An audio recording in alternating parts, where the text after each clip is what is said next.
नमस्कार, न्यूज 18 का digital platform देख रहे हैं आप। मैं हूं आपके साथ दिव्या सिंह।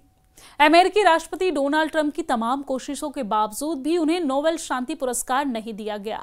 ट्रंप बार बार युद्ध रुकवाने के दावे करते रहे और कई देशों ने उन्हें इस प्रतिष्ठित सम्मान के लिए नॉमिनेट भी किया। लेकिन ऐसी क्या वजह रही कि ट्रंप की तमाम दलीलों के बाद यह सम्मान उन्हें नहीं मिला? तो चलिए आपको बताते हैं ट्रंप को नोबेल शांति पुरस्कार न मिलने की 10 बड़ी वजह।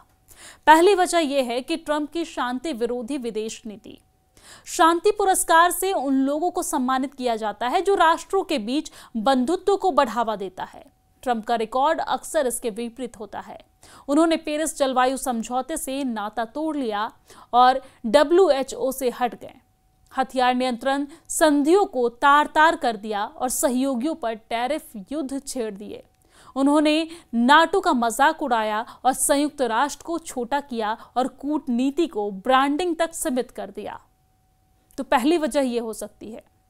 दूसरी वजह यह भी हो सकती है कि अनावश्यक कोशिश।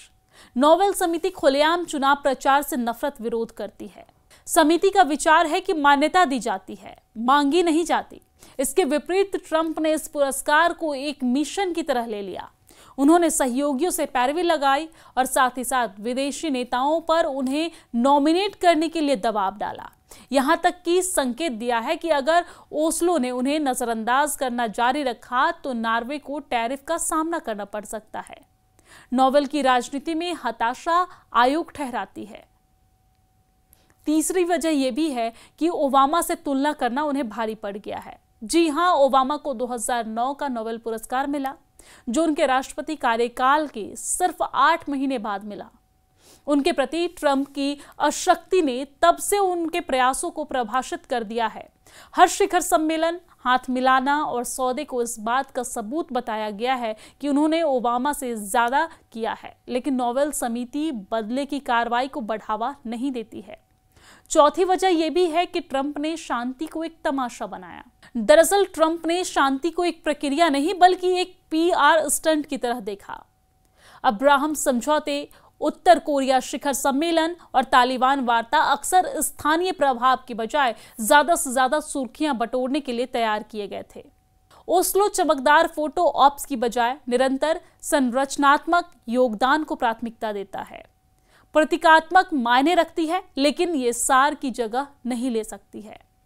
और पांचवी वजह यह भी है कि वैश्विक व्यवस्था को कमजोर किया। दरअसल शांति पुरस्कार जितना संघर्षों को समाप्त करने के बारे में है, उतना ही अंतर्राष्ट्रीय सहयोग को बढ़ावा देने के बारे में भी। ट्रंप का अमेरिका फर्स्ट सिद्धांत उस दृष्टिकोण से टकराता था। उन्होंने बहुपक्षीय संस्थानों को कमजोर किया, सहयोगियों का अपमान किया और तानाशाहों का हौसला बढ़ाया। एक ऐसी समिति के लिए जो खुद को युद्ध स्तर व्यवस्था का संरक्षक मानती है, उसे उस व्यक्ति को पुरस्कृत करना अकल्पनीय था जिसने इसे खत्म करने की कोशिश की। और छठी वजह यह भी हो सकती है कि ट्रंप की विरासत उनके खिलाफ साबित हुई। ट्रंप अब्राहम समझौते या फिर कोसोवो आर्थिक समझौते जैसी उपलब्धि की ओर इशारा कर सकते थे। वो उन फैसलों से बेअसर हो गए जिन्होंने अस्थिरता को गहरा किया। ईरान परमाणु समझौते से हटने से लेकर चीन और उत्तर कोरिया के साथ तनाव बढ़ने तक, नोबेल पूरी विरासत का मूल्यांकन करता है, न कि अलग थलग जीत का। ट्रंप का समग्र रिकॉर्ड पुरस्कार को सही ठहराने के लिए बहुत ही विरोधाभासी था। और सातवीं वजह यह भी हो सकती है कि ट्रंप के कई ज्यादा मजबूत उम्मीदवार, क्योंकि 2025 की पुरस्कार विजेता मारिया में उस तरह की दृढ़ता और साहस थी जिसके नोबेल में तलाश की जाती थी। और आठवीं वजह यह भी है कि ट्रंप की शैली ने नोबेल के नियमों का उल्लंघन किया। दरअसल नोबेल पुरस्कार नैतिक गंभीरता और संयमित नेतृत्व पर पनपता है। ट्रंप आंडवर और शिकायत पर पनपते हैं। पुरस्कार को धांधली कहने, पिछले विजेताओं पर हमला करने और प्रक्रिया को कम आंकने की उनकी आदत ने समिति के लिए उन्हें गंभीरता से विचार करना राजनीतिक रूप से असंभव बना दिया। और नौवीं वजह यह भी है कि समिति को अतीत की शर्मिंदगी का डर। वियतनाम युद्ध के दौरान किसिंजर रोहिंग्या संकट से पहले सू की नोबेल समिति अधिक सतर्क हो गई है। ट्रंप को पुरस्कार देने से पुरस्कार के वैश्विक मजाक में बदलने का खतरा था। संभावित प्रतिक्रिया उनके पक्ष में किसी भी तर्क पर भारी पड़ी।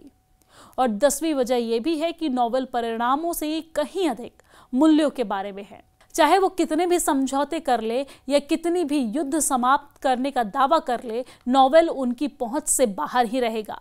ट्रंप नॉवेल को एक प्रमाण मानते हैं, एक ऐसा दर्पण जो दुनिया को उनकी महानता का प्रतिबिंब दिखाता है। लेकिन नॉवेल कोई दर्पण नहीं है, ये एक नैतिक दिशा सूचक है, और जब तक उनकी राजनीति विपरीत दिशा में जाती रहेगी, ये एकमात्र ऐसा पुरस्कार रहेगा जिसे वो कभी जीत नहीं सकते हैं। ट्रंप को अगर नॉवेल पाना होगा तो इसके लिए अपने विचार में और साथ ही साथ अपने राजनीतिक जो तरीके हैं उसमें सुधार करने की आवश्यकता होगी।